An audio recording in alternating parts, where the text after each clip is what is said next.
right. Hi. I'm so glad. This is really fun. I'm seeing like new friends and old friends and some way back friends joining. So thank you very much. This is my first time using Zoom as a video conferencing platform. So just be patient with me if the technology is a little clunky. I'm going to do my best. I think that you should be able to, raise your hand, and there should be a Q&A if, there's any issues with the audiovisual, just let me know. Okay, so I'm going to go ahead and start. We've got a few more joining us, but I'm going to go ahead and get started promptly since you're all here. I am also recording this.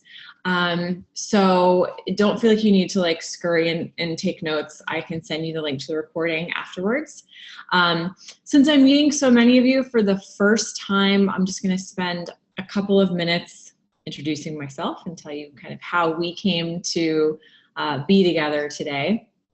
So I have been studying and coaching senior leaders, how people lead and live and work together for about 8 years. I was in management myself, like many of you. Before that, I started my career in marketing and brand management. In fact, I see some friends from way back in those days, so thanks for joining. And I had a couple of things happen in my 20s that made me really reevaluate like how I was spending my precious time on this earth. In the period of a year and a half, I lost my dad to cancer very young. My romantic relationship at the time just totally imploded. I had a health crisis myself. I had a spontaneous, which is just what doctors say, I think, when they don't know what happened, a brain hemorrhage. So I had a bleed in my brain. I was in intensive care for 10 days. It was crazy. And as I was coming out of all that, this all happened in like a year and a half. And as I was coming out of all that, I thought a lot about, I kind of became obsessed with my own quality of life and also like what it means to live a well-lived life and how I could help other people do that. And so I went back to school and got my master's. My master's is in communication research and have been working with business leaders ever since.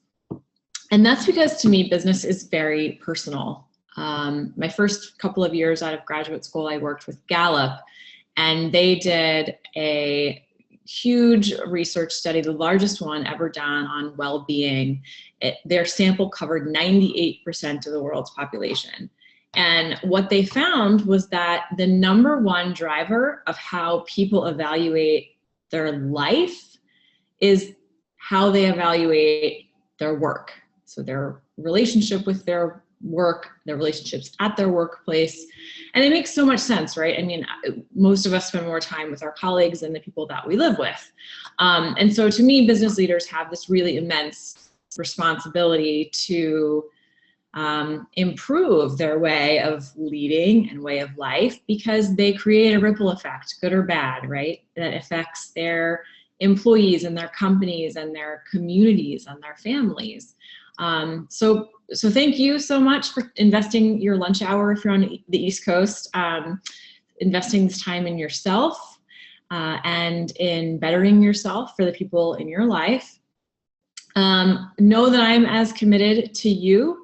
So I have just recently left. I worked full-time for a coaching firm here in New York for 4 years. And I recently left that firm just to double down my efforts on advancing more women to the C-suite.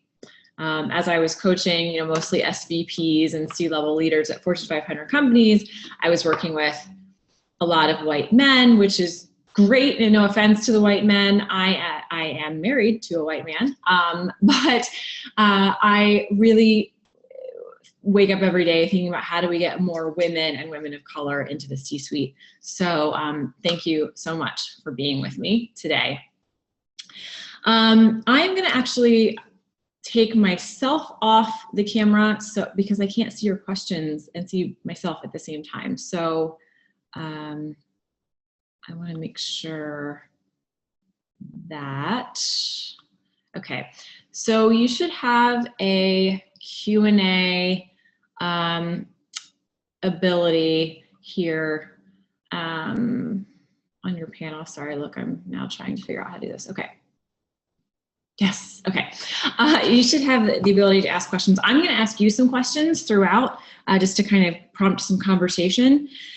And you can also feel free to ask me questions throughout, and I will try. I'm going to leave about 15 minutes at the end for us to go through those.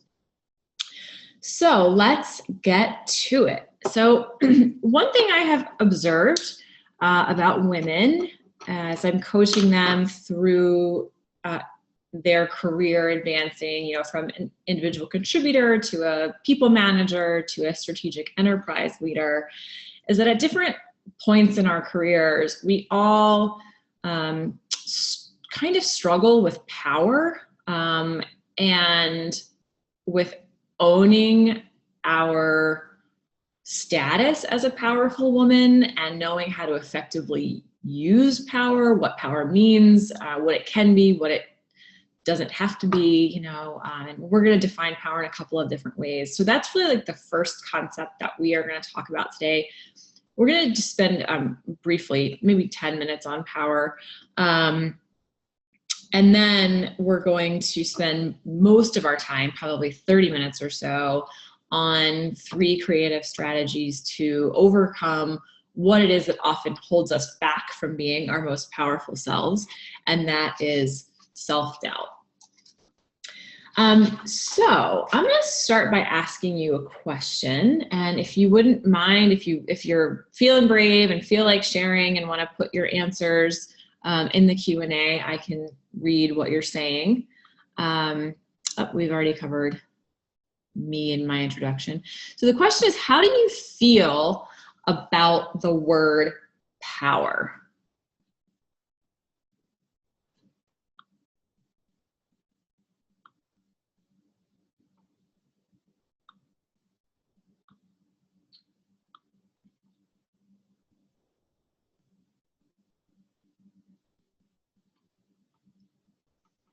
Intimidated, yeah. We have certainly all, I mean, all of us as women have definitely been powerless in certain situations, and that feels really bad. And we don't want to make other people feel bad. Similar answer here. You feel negatively about the word. It's often misused. I mean, we have people very visible on the world stage right now abusing power. Power equals influence, good or bad. That's right. There's a lot of good to power too, and that's what we're gonna talk about some more here. Yeah, and I usually, it's funny to me, like, this is why I kind of became obsessed with this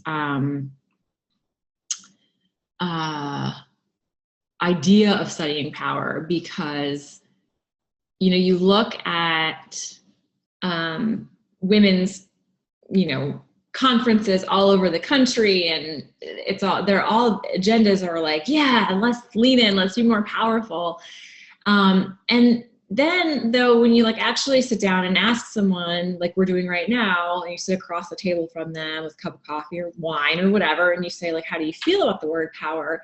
We get some of these negative connotations, right? So the responsibility is intimidating. It's, you know, you have negative associations with it because it can be abused and misused. And all of that is, of course, very true. There's an important thing, though, that gets left out of the narrative when we only think about bad uses of power and you know, misuses of power, and that is that asserting your personal power can be a very loving and compassionate act. And the reason I say that is, let me get my slides back here. Sorry, y'all, I told you it was probably going to be clunky. I use the term loving and compassionate on purpose. They're two words that I wish we used in business more often. Because, you know, we generally agree that empowering other people, and I use that as a blanket term for like not stepping on people's toes and asking people their opinion and making sure that we give them room to contribute. We all generally agree that empowering others is a good thing, a loving thing, a right thing to do. But what we often miss is that you can do other people a lot of good by being personally powerful yourself. So we all need the people in our lives, our work lives and outside our work lives, to assert themselves and be clear about what it is that they want. The very simplest version of this is, you know, you've all had the conversation with 4 or 5 friends about where you want to go to dinner, and it's like, I don't know, where do you want to go? I don't know, where do you want to go? I don't know. And then someone finally steps in and says, here's where we're going and here's what time. And you're like, bless you, thank you. And someone has brought what was a very unproductive conversation to a merciful end. So that's kind of a tongue-in-cheek example, but you know, asserting your personal power is something that people need from you as a manager. And here's why. I'm going to give you some of the science behind this. So we have all humans have basic interpersonal needs, and these are our needs in working with other people, such that they're just limited to interpersonal. And they're called different things, whether you're reading the psychology or the management literature. I really like this model. It's out of the neuroscience field, David Rock. And this is physiologically, these are the things that make us feel rewarded when we have them and threatened when we don't have them. So this is sort of our basic physiological needs in our brain. We need to feel important. So we want to be seen, heard, appreciated. We want to matter. And the root of the word respect is to see, as in spectacle or spectator. We like certainty. We need it. We need it to feel secure, knowing what to expect and what is expected of us. We feel unmoored if we're uncertain. We like autonomy. So we want to know what's expected of us, but we want to make our own decisions. And so every smart person on this call and every smart person on your team wants autonomy. We also want to get along. We want to feel a sense of belonging, feel a sense of relatedness, and we want to be treated fairly. So here's how this kind of translates into the workplace and why I say it's important that we are both personally powerful and empowering of other people. And this comes from a decade-long research study that 2 colleagues of mine at the firm that I used to be with have conducted. And I think it's actually now like 12 years they've been doing it, and they've assessed over 18,000 senior managers. So I've played a small part in my clients being part of this database. And what we've seen over the years studying the best leaders is that they meet the needs of their people, so some of those interpersonal basic needs that we just talk about, by balancing 2 complementary approaches. So they're both personally powerful and they empower other people. And sometimes we can think of that like either or, like they're opposing, but really it's more like yin and yang. They're interconnected, they're interdependent, they need to be kept in the right balance and kind of a harmonious balance, right? So being personally powerful is about taking the lead and pushing for performance. They're directive, they're decisive, they're demanding. The people that they work with know what to expect. They know what's expected of them. They know that they are contributing to something that is important and that is significant to us as humans. The best leaders balance asserting their personal power with empowering others, which is, giving them room to contribute, to make their own decisions about how to do their jobs, listening, taking other people's input into account, and being supportive. So people feel appreciated, valued, and like they're being treated fairly and being treated well. So if we think about management as a balancing act of being powerful and empowering, what throws off our balance of power is often self-doubt. So first, to this balance equation. So all of us tends to be lean more one way or the other. That's just a natural tendency. Maybe, there's some of you on this call that I'm sure lean more towards giving people room to make their, to contribute at the expense of maybe stating what it is you want or what it is you think. And a lot of you are in the other camp, which is, maybe you tend to be more assertive with your own point of view at the expense of listening to other people. And that's just a natural tendency. We all lean more one way than the other. And here's how self-doubt plays in. It's intuitive. It's easy to think about it this way, right? So this is the way that we all know. So self-doubt makes us hold back from asserting our own personal power. We don't speak up. We don't ask for the raise. We don't share the big idea. And, that this is sort of the line of thinking that's dominating all the current narratives around women in power, is that we lack confidence and hold ourselves back from asserting power.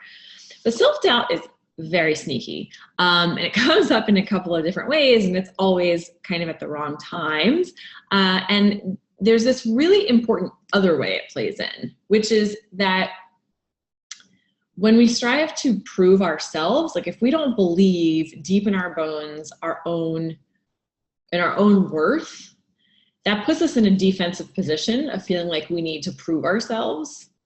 And in doing that, we can inadvertently diminish other people, which is the opposite of empowering them. And you I'm sure have worked with someone like this, or maybe you can even catch yourself doing this, right? If you, when a person really wants people to know that they get what they're talking about, so they keep explaining and they keep talking and they don't take a breath, and they, or maybe they're not listening to other people, or they're thinking about their own point versus, taking in other people's opinions. So this is this other, the kind of the fight or flight physiological response. If the former, holding ourselves back, is that retreat response, that flight response, this is this attack mode, this fight mode. So I'm going to tell you just a brief story about one of my clients, Lisa. I asked her if I could share her story, although it's not terrible, it's not uncommon. I mean, I'm sure you'll all relate to it on some level. Lisa is a regional general manager of a healthcare company, and she is super smart. She knows so much about her field. She has more energy and works harder than really most people I know. So not surprisingly, she shot up the ranks of in her company and ascended to a very senior position. And she was pretty young. So she is the youngest person in her cohort, her senior leadership team. And she's also the only woman. And So when we first sat down together, I asked her what is now one of my favorite questions. I said, okay, here you are, like you've got the big office. How do you relate to being like a senior leader? Like you're a senior executive now. And she said, it feels weird. I feel like an imposter, right? We all have aspects of that kind of imposter syndrome. She's like, I feel like a kid. I mean, I have, she has actual kids. She's mom. She's like, I have kids and I have this big organization reporting to me. And I still feel a little bit like I'm playing dress up. I look around and the other people around me are older and they're all guys. And so I feel like part of me just doesn't know what I'm doing here. And, you know, I totally relate to that. I bet many of you do too. So I asked her the second thing, which is, you know, as you're developing into a senior leader and you're developing that persona, what is it that you do really well that makes you a good leader? And she's like, well, I know a lot. And I know that I work really hard and get a lot done. Which I think is, so I was like, you know, that's interesting. So right away, I can hear in her definition, and you probably can too, of her being a good leader as knowing a lot and getting a lot done. I mean, what's missing from that definition, of course, is as a leader and as like a human, a citizen of the cosmos, she has to work with other people, right? So that part was totally kind of out of her equation. And so not surprisingly, we get the feedback back from her colleagues, and she was described as, you know, she was driving and pushing so hard to get a lot done and kind of push her own point of view that she would kind of bowl over people, right? So she didn't take time to ask people what they thought. So she was making some bad judgment calls, and she was also like damaging relationships because she was impatient to get the results. She was pushing, and not being sensitive of others' feelings. And, you know, I know what was going on inside is that she had ascended to a very senior level, very young, and she was the only woman. And so she had to prove herself for a long time to get where she was. Now she's got the big office, she's got the big job, she doesn't need to prove herself anymore. But so that old narrative no longer was working for her, and it was actually working against her. And she was kind of going into this attack mode, feeling like she needed to prove to herself and to others that she was worthy of the big job. Okay, so now we're going to switch gears and get more into sort of the strategic planning aspect for each of you. The 3 things that you can start doing in your life right now when we leave this call to help you conquer self-doubt. And like I said, I'm recording this, so don't feel like you need to write it all down. Okay, the first one is pretty straightforward, and I'm going to let you in on this secret, and it's going to sound like tough love, but I mean it with nothing but actual love. But I'm going to tell you that when it comes to evaluating your own worth, you are probably really bad at it. And like I said, I mean that with love. It has been empirically studied. I'll tell you what I mean. But I want you to write that down. When it comes to assessing your own worth, you are probably way off. So first, it's important that you know you're not alone. Self-doubt's part of the human condition. It has been around as long as Aristotle. Men and women feel insecure. A lot of my female clients will sort of sheepishly ask me, like, do guys feel this way? And I'm like, yes, all humans have insecurities.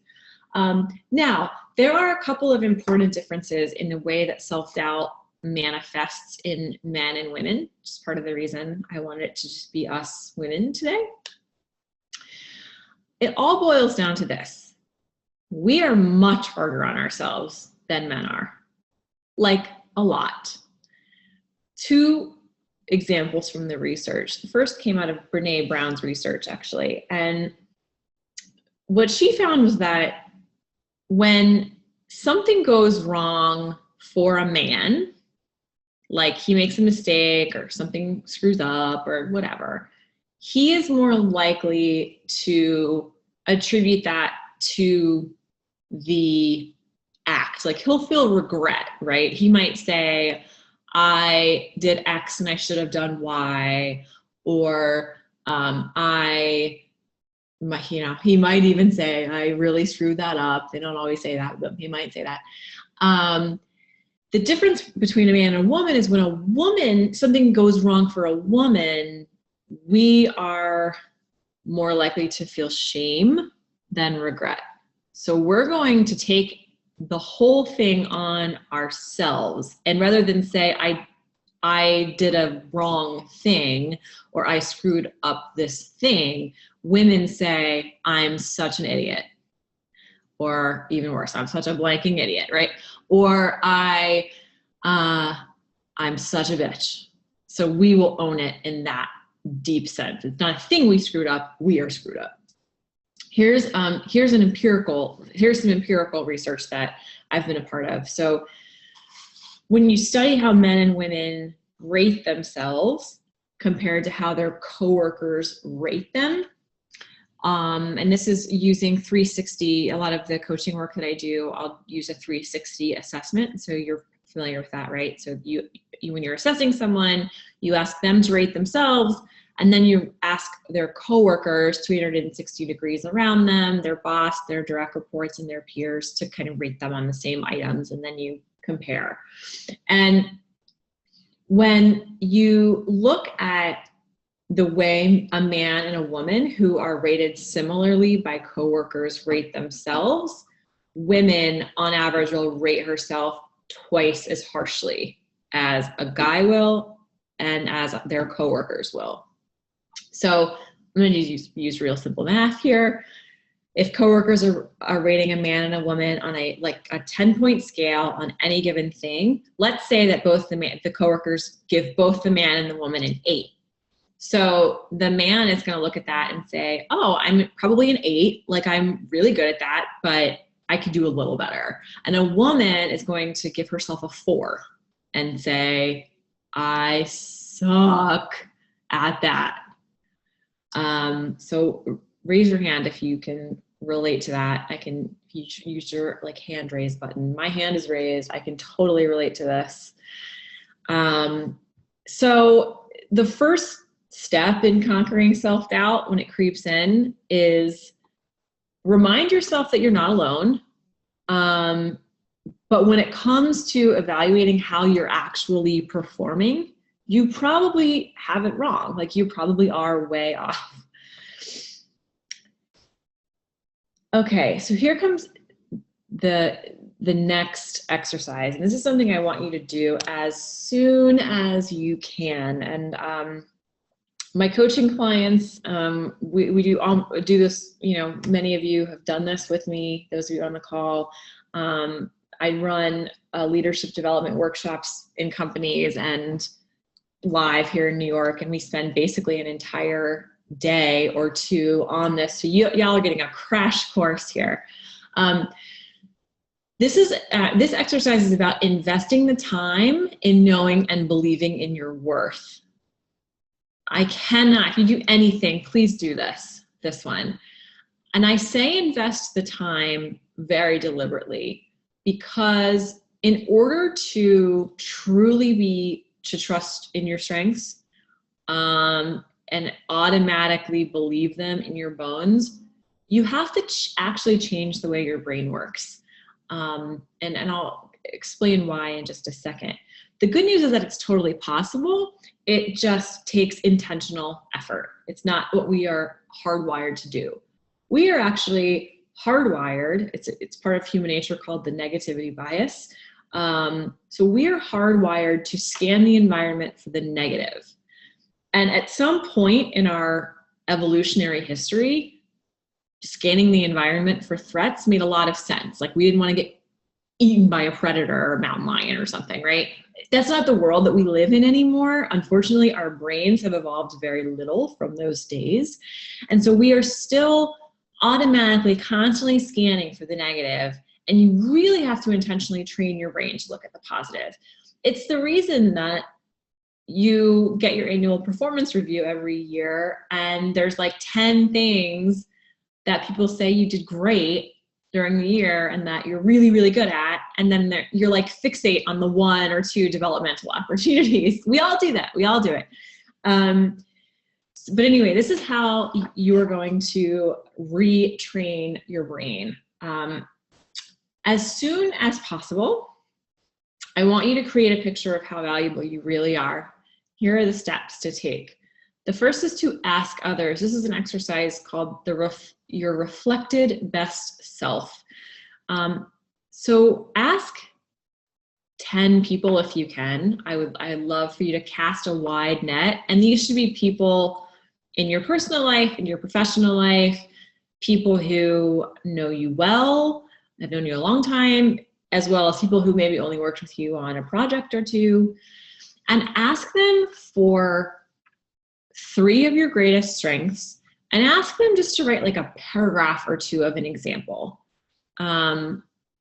of you like exhibiting that strength and how that, is showing up, you're being your best, you were yourself in that situation because you were exhibiting this strength. And I don't want you to stress out about like, you're not going to be this is not fishing for compliments. I mean, we're all professionals.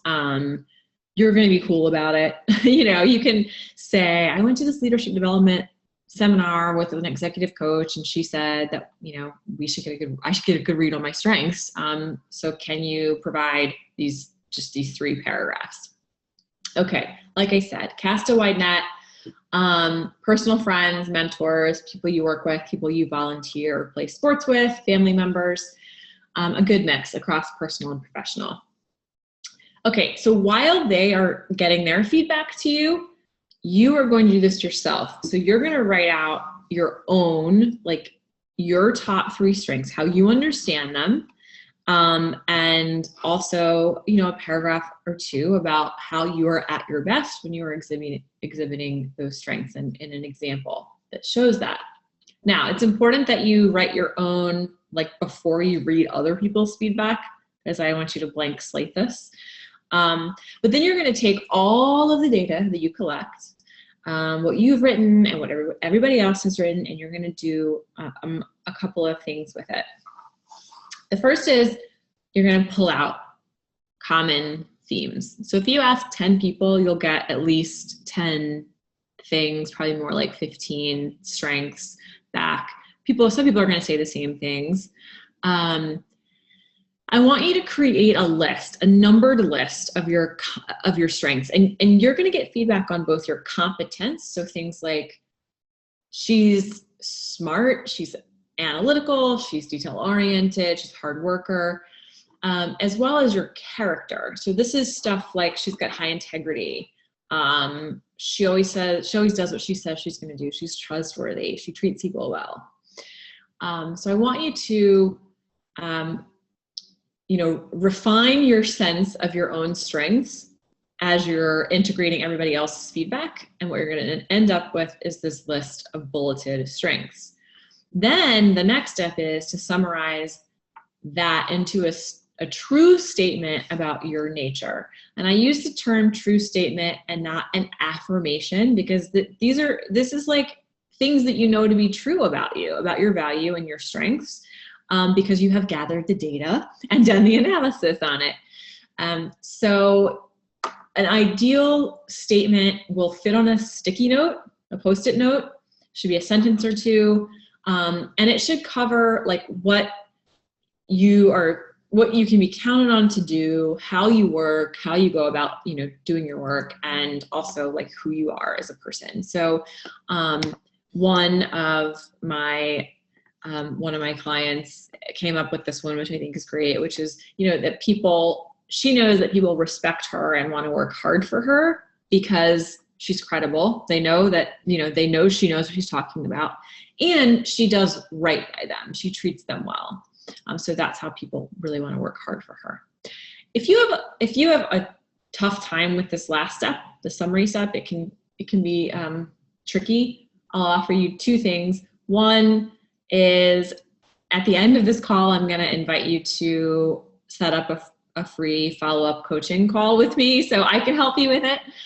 We can do it in that call. Or also, sometimes it helps clients to think about the list of people, the list of strengths as belonging to someone else and sort of look at it like, oh, how would you describe a person who has this list of strengths? So sometimes that's a little easier to be objective.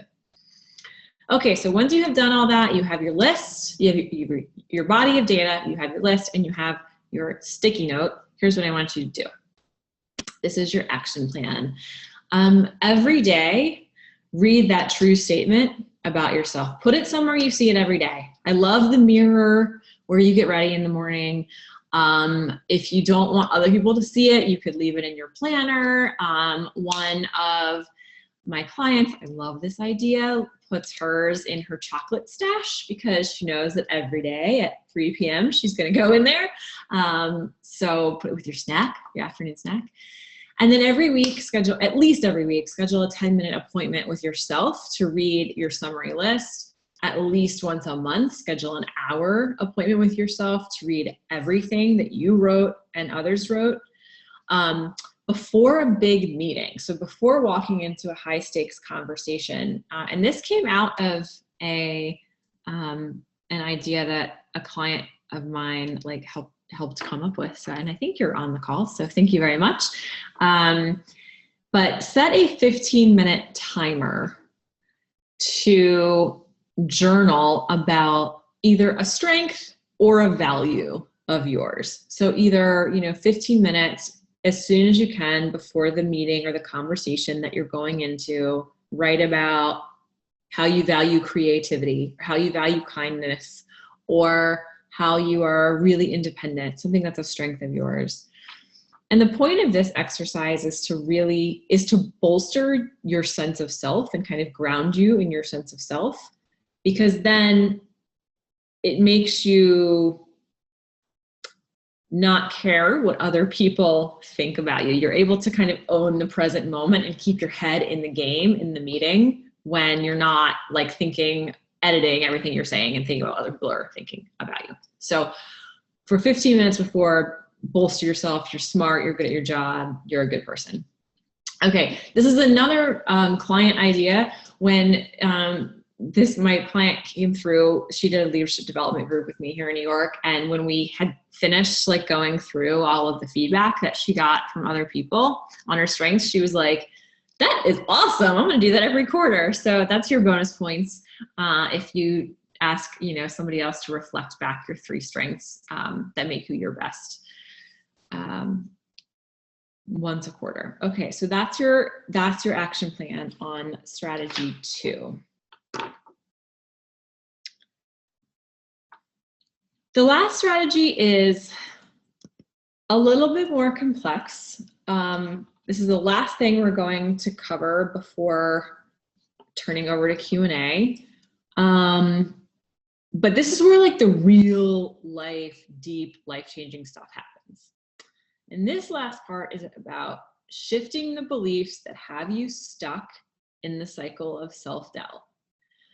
I love the saying, a feeling is an idea with roots, because people get stuck because the voice of self-doubt, that inner critic, is there for a reason. She does serve a purpose, which is to protect you from things that scare you, right? So, if you don't want to fail, you don't want to make a mistake. And so she's there saying, don't say that, don't throw out that big idea.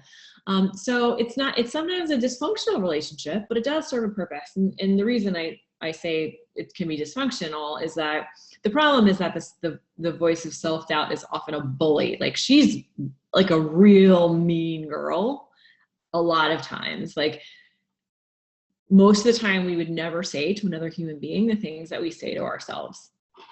And so that's the sort of the dysfunctional part. And the reason is, and this is the other problem with sort of that inner critic, is that when you unearth the fears that are driving your inner dialogue, and you examine the beliefs that underlie those fears, so that the roots of the feelings that you're having, when you unearth them and you examine them in the light of day, often, oh, sorry, I'm gonna go back. I was trying to click on a question. I see a hand raised. Oh, okay, not anymore. Oftentimes when you unearth your beliefs that are kind of these subterranean forces at work on you, and you examine them in the light of day, a lot of times they don't make sense. Like the logic doesn't hold up. And so by taking an inventory of your fears, testing your beliefs about them, you'll start to discover like, maybe that's not true anymore. And the more that you reinforce what really is true and what you learn, the more you begin to shift your beliefs and get unstuck over time. So I'm going to walk you through what this looks like.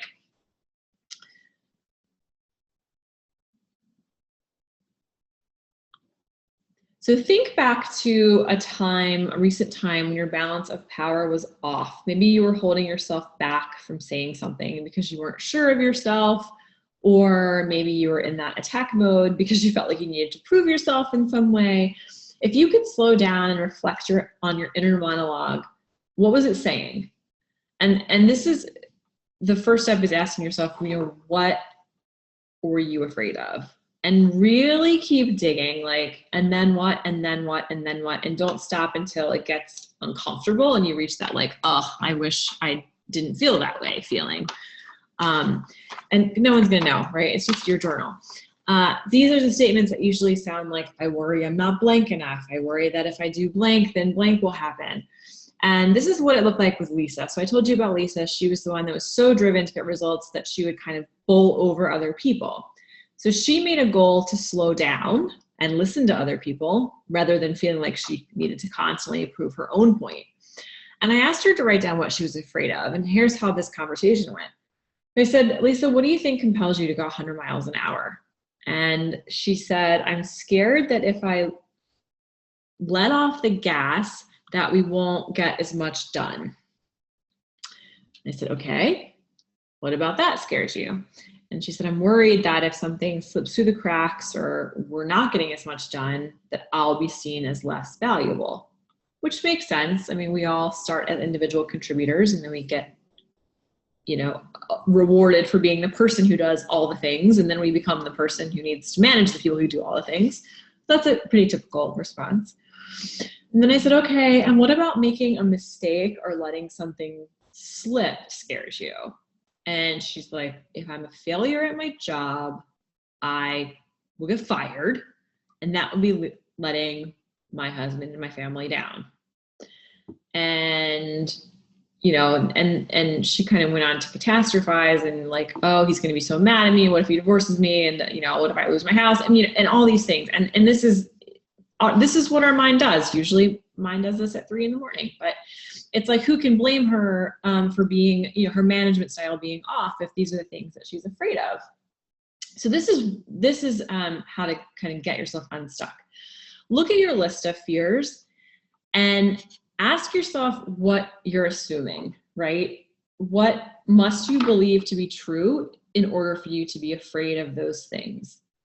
So I asked Lisa, when you say you're scared to slow down and listen to people because you're worried about not getting the results, what are you assuming must be true about the value of results versus the value of people? And she's like, I guess I'm assuming that results are more important than people.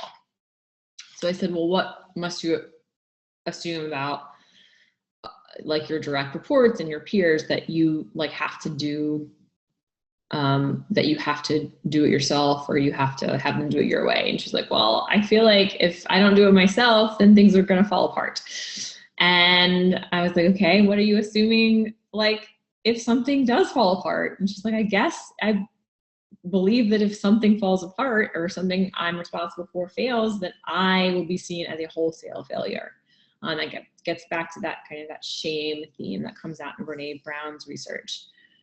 And then I said, okay, and what are you assuming about your boss and your husband to be afraid that if you lose your job or if you fail, you'll be fired and you'll be letting your family down? And she's like, well, it's really silly, but I feel like I know this is wrong, but maybe like I'm assuming that they won't forgive me. My boss and my husband wouldn't forgive me for making a mistake. So this is when you start to see like, okay, these things that are driving my behavior are not true.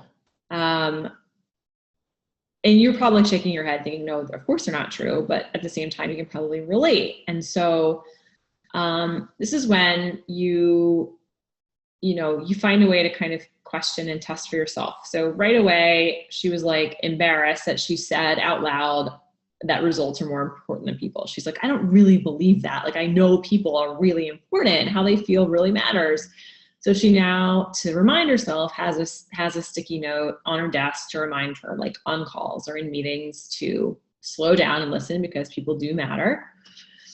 And the other one, around like if she failed at work and like she lost her job, then her husband would leave her, and be so mad. I mean, of course, she was like, well, I would forgive him for getting fired. And of course he'd forgive me. And they have had, conversations where he assured her that that would never happen, of course. But two beliefs still had kind of a hold on her. And so we figured out things that she could do to test them and just see for herself that they were untrue, or at least incomplete truths. The first was the assumption that if she took away time from pushing to get results in order to engage and listen to other people, that things would slip, because she was still kind of really like, I'm still scared to do that. We built in structure, and we sort of found a way to like force her to set up time engaging and listening to other people. And it's simple stuff. I mean, so many of you, this comes naturally, I'm sure, but she set up bi-weekly one-on-ones with her directs. She set up quarterly check-ins with her peers. She was really conscious to like ask people what was going on in their world before going down her to-do list in these meetings. We also set up a 15-minute, literally, again, it's set a timer, 15 minutes, and 15 minutes of time for her to reflect every week on how that was all going. And did things slip? No. Was she seen as less valuable? Of course not. In fact, like her 6 months later, after practicing this, her ratings of overall effectiveness had gone up a lot. I actually just recently did her reassessment survey. And so she learned, okay, I can let off the gas and things will not slip. We also found a way for her to benchmark failure to test that assumption, or that fear, I guess, that if she failed at one thing, that she would be seen as a failure, like her reputation would never recover. So I asked her to name a couple of executives that she admired and ask them their perspective on failure. And you know what they all said? They all said that the very best leaders they know had all failed at something. And so that helped reorient her to what really was true, which is that it's okay to make a mistake, and it's certainly okay to fail and learn from it. So the point of all three of these exercises, and I know I'm throwing a lot at you, I just want to arm you with as much as possible, so I can send you back into your worlds with some exercises to do. The point of all of this is to, over time, replace your old ways of thinking, your sort of critical inner monologue, with new ways of thinking. So when your voice of self-doubt starts up again with like, I'm not blank enough to be here, I'm not smart enough to be here, I don't work hard enough to be here, whatever it is, you can say, stop, you're wrong. Here's what really is true. because you've done the work and you've experimented and you've learned new beliefs. And over time, that just becomes your automatic way of thinking, and it replaces the old thoughts. So I want to thank you all for your attention today. I am going to take questions for the next 10 minutes. If you want to stay on, I do have two, I'll give you my contact info in just a sec, 2 offers for those of you who joined live. If you want to schedule a follow-up one-on-one coaching session to discuss any of this, or like anything that you're struggling with in your job, that one will be on me. So I'm happy to follow up with that with you after going through all this. I also am offering a discount on my women's leadership intensive. The next 2 I'm running in New York, April 22nd and 23rd. That one's almost full. I just take 4 to 6 women at a time. The next one is May 6th to 7th. That has a couple more spots in it, but I'll offer you, that's $2,000 normally, and I'll offer you a 20% off on that. And if you don't live in New York, I make excellent hotel and restaurant recommendations. So I can help get you set up if you want to join us. They're super powerful. It's 4 to 6 smart, ambitious, totally kick-ass women, and we get together for 2 full days and we just hash out like everything that we want to like work on in the next year in our lives, in our jobs, on ourselves. Nothing is off the table. We have people that create action plans for everything from like getting more sleep to getting a new job. And so we'd love to have you join us. Okay, here's my contact info. I loved being with you today. When this call ends, you're going to be taken to my calendar if you want to schedule that follow-up conversation. You can go ahead and do that right away. Now, I'm going to see if I can okay, so I see Erin raised your hand.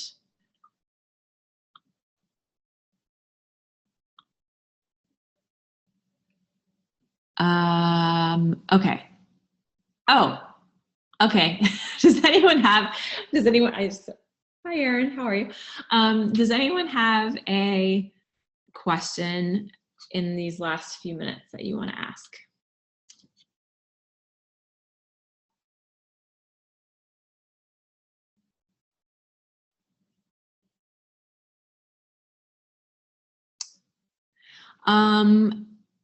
I'll ask one follow-up question then. So Erin, if you're still on, do you feel like you know a little bit better how to harness your personal power most effectively?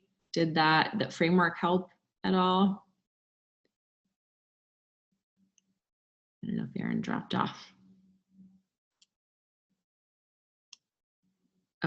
Okay, thanks, Erin.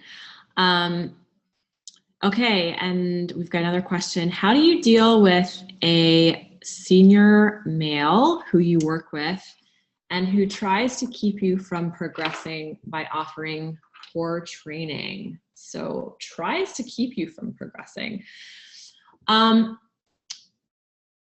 So I'm not known for my softness on stuff like this. I'm just going to be totally honest with you, JF. If you are not getting developed at work, that is a failure of management. But if you continue to not develop personally, that's on you. And I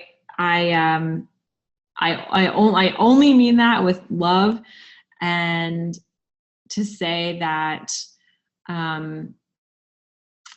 you have to do what you can to influence the situation, you know, and I always think it's better, you know, if you like, I don't know if you've talked with him about it and what you want, but it's always, I think, better to talk about with someone like that, especially what it is that you want, like what kind of experiences and what kind of skills that you want to develop, sort of like keep the focus on the solution versus, because you're totally entitled to go in and say, this is what I want for my life and my career, versus, you know, talking with him or HR or anybody else around kind of the gaps and the problems with training that you are being offered. There are also ways to, you know, develop yourself, like, I mean, you definitely don't need his permission to get some good feedback from other people on what it is that you need to work on, and create some action plans around those things. That's something that you can do yourself. But I'm sorry you're in that situation. It happens with men and women bosses that kind of try to keep you from progressing by offering poor training. I'll also say that one thing that really good people who are really good at their jobs can sometimes be really bad at is giving feedback.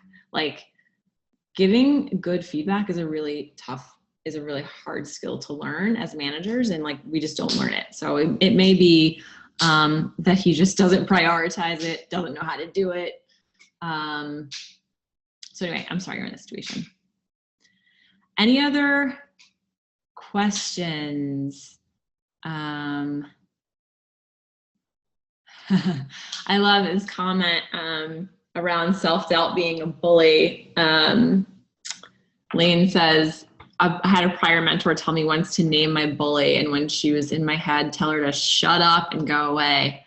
Yeah, one of my clients has a Kruger mantra. She tells hers to F off. I like that one too. That's effective too. Okay, good.